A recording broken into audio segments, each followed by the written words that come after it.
ce Conseil pour leur engagement dans la négociation de cette résolution ces 2 dernières semaines. Celle-ci porte un message clair. Il n'y a pas d'issue militaire au conflit dans l'Est de la République démocratique du Congo. L'offensive du M23, soutenue par le Rwanda, doit cesser.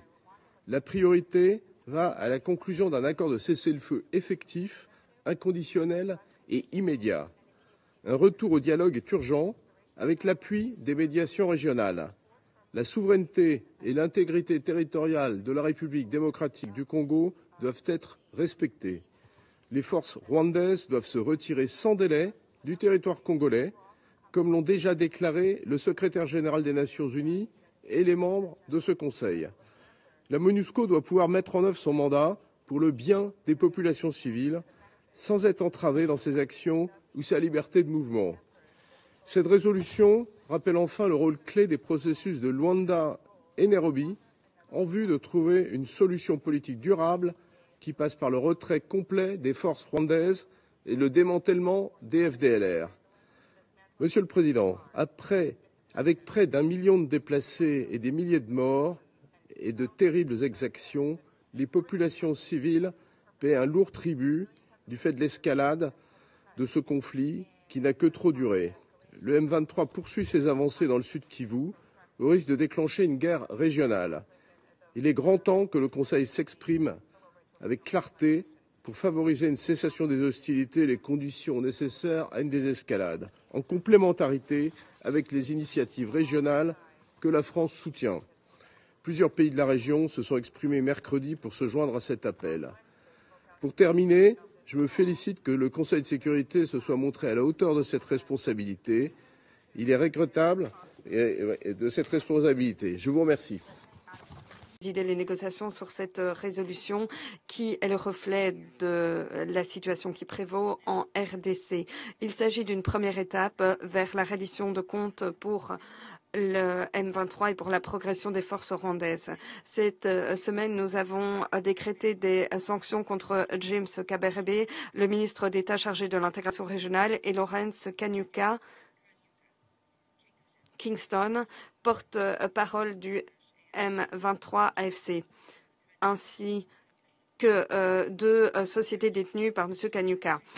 Ces actions démontrent notre détermination à demander à ces personnes qui permettent les activités déstabilisatrices du M23 et des forces rwandaises de rendre des comptes, ce qui déstabilise la situation dans l'est de la RDC. Nous applaudissons les actions similaires prises par d'autres États afin de ramener le Rwanda autour de la table des négociations et de mettre un terme aux violences. Une fois de plus, nous exhortons les membres du Conseil de sécurité à prendre des mesures afin de désigner de nouvelles personnes au sein du comité 1533.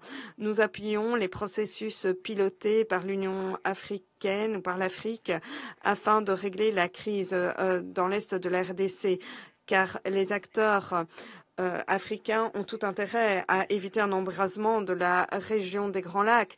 Toutefois, ces processus ne doivent pas empêcher une riposte robuste et rapide du Conseil de sécurité. Nous devons nous exprimer et agir de façon unie afin de trouver une issue à la crise.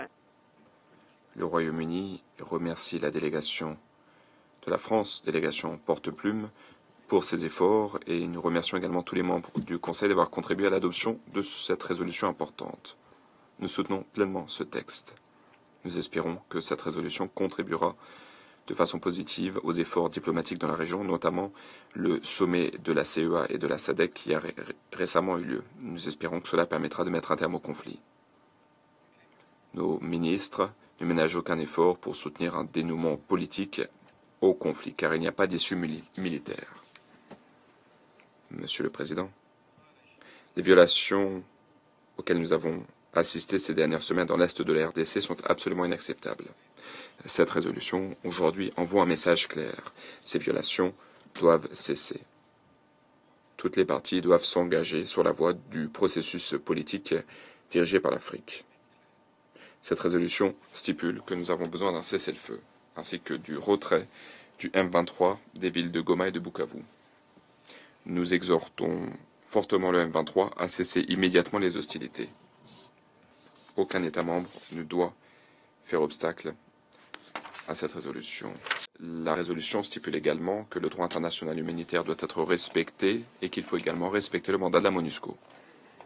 Et surtout, la résolution stipule clairement qu'il faut respecter la souveraineté et l'intégrité territoriale de la RDC ainsi que la charte de l'ONU. Nous soutenons l'appel lancé par cette résolution pour que toutes les forces de défense rwandaises se retirent du territoire congolais. Nous appelons les parties à pleinement respecter cette résolution. Sinon, ce Conseil devra envisager d'autres actions. Je vous remercie.